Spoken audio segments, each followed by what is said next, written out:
तो हम फ्लूइड वाला चैप्टर पढ़े थे ना, द्रव वाला, द्रव के प्रभाव यानी फ्लूइड के बारे में पढ़े थे, फ्लूइड मैकेनिक्स, फ्लूइड मैकेनिक्स या द्रवों का प्रभाव।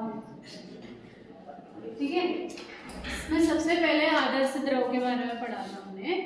आदर्श द्रव में दो गुण होते हैं, पहला तो एक शून्य संपीडितता और दूसरा शून्य श्यानता। ठीक है, तो शून्य संपीडितता क्या होती है?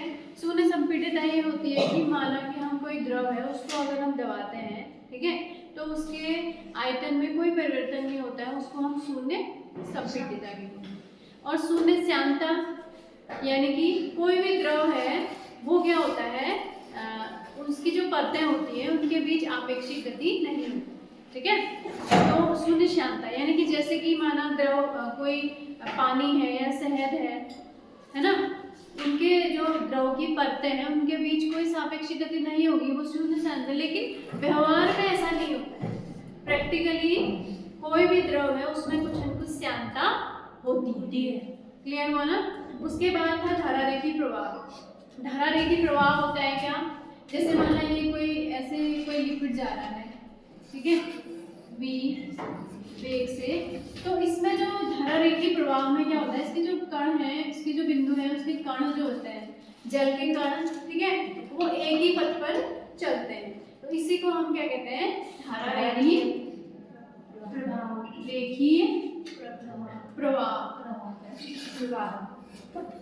ठीक है, और दूसरा आता है प्रक्षुब्ध प्रवाह। प्रक्षुब्ध का मतलब डिसऑर्डर, ठीक है, जिगजैग। ठीक, अब धारारेखी प्रवाह कब होगा? पानी जैसे किसी पाइप पे आ रहा है तो उसका वेग कम होता है, तो ही प्रवाह कैसा होगा?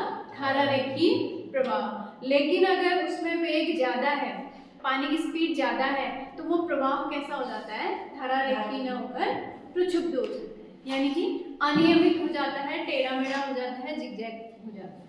ठीक है, इसको हम प्रक्षुब्ध प्रवाह कहेंगे। और उसके बाद आता है सीमांत वेग। सीमांत वेग किसे कहेंगे? फिर सीमांत वेग कहेंगे जैसे कि माना आपने कोई द्रव है, ठीक है, एक किसी धारारेखी में क्या हो रहा है? प्रवाहित हो रहा है, किसी नली में प्रवाहित हो रहा है, तो उसमें क्या होगा? जब उसका वेग कम है, ठीक है, वेग कम है, तो प्रवाह कैसा होगा? धारारेखी प्रवाह। जैसे जैसे हम उस नली, उस पानी का वेग बढ़ाते जाएंगे, वेग बढ़ाएंगे, तो एक ऐसी कंडीशन आएगी, वो धारारेखी में रहकर क्या हो जाएगा? प्रवाह प्रक्षुब्ध हो जाएगा उसका प्रवाह। ठीक है, तो सीमांत वेग उसे ही कहेंगे, वह अधिकतम वेग जिसमें कोई किसी द्रव का जो वेग होता है वो क्या रहे? धारारेखी रहे, प्रक्षुब्ध ना रहे। जहां तक उसका प्रवाह धारारेखी होता है, उस अधिकतम वेग को ही हम क्या कहेंगे? सीमांत वेग। अब इसमें नेक्स्ट आपका कॉन्सेप्ट आ रहा है श्यानता। ठीक है, तो श्यानता क्या होता है? देखो, श्यानता का मतलब होता है, विस्कोसिटी बोलते हैं इसको इंग्लिश में, द्रव की परतें होती हैं। जैसे आपने पढ़ा है काइनेमेटिक्स में पढ़ा था फ्रिक्शन के बारे में। फ्रिक्शन क्या होता है? कोई भी जैसे बॉल हम किसी सरल रेखा में हम लुढ़का रहे हैं, तो वो एक बार रुक जाती है बिकॉज ऑफ फ्रिक्शन, है ना, रुकती है ना, तो घर्षण के कारण रुकती है।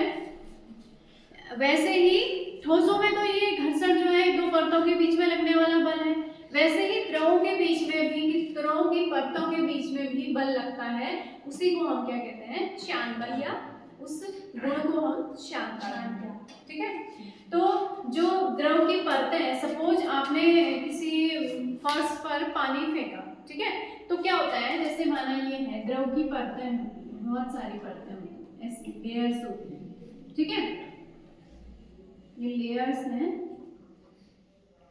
सपोज ए बी सी, ये लेयर्स हैं, और इनके कुछ वेग भी होंगे। ठीक है, इसका वेग v1 है, v2 है, v3 है, सारी जो परतें होंगी सबका वेग क्या होगा?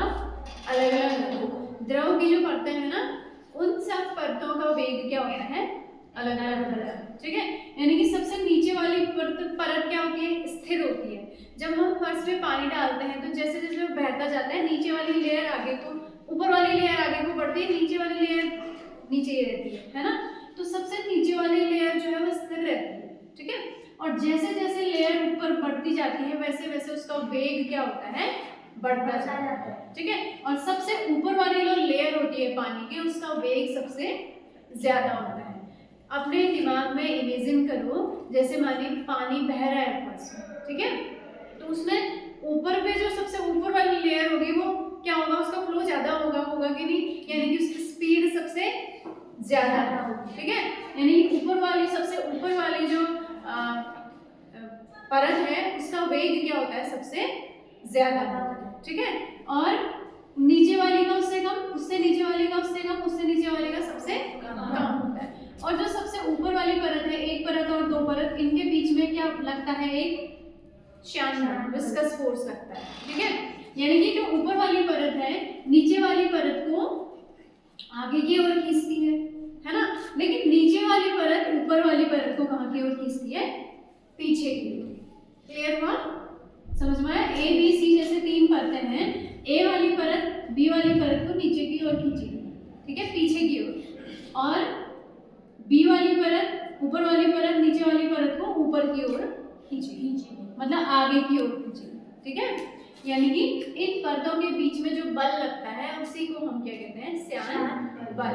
और इसी जो आपका क्वालिटी है, ये जो गुण है, इसी गुण को क्या कहते हैं हम, श्यानता। क्लियर हो गया। श्यानता के कुछ एग्जाम्पल भी है, जैसे कि माना मैंने आपको बताया था कि अगर किसी बर्तन में हम पानी को भिगो कर रख दें तो थोड़ी देर बाद क्या हो जाता है, वो रुक जाता है ना। और दूसरा जो जैसे माना शहद है, पानी है, उसमें शहद की श्यानता क्या होगी, ज्यादा होगी, पानी की श्यानता क्या होगी, कम होगी, ठीक है। और जैसे हवा और पानी है, हम जैसे चल पा रहे हैं ना, हवा में चल पा रहे हैं ना, तो आसानी से चल सकते हैं, लेकिन जल की श्यानता ज्यादा होने के कारण हम जल में चलना कठिन होता है। तो ये श्यानता की कुछ उदाहरण है। क्लियर हुआ ना।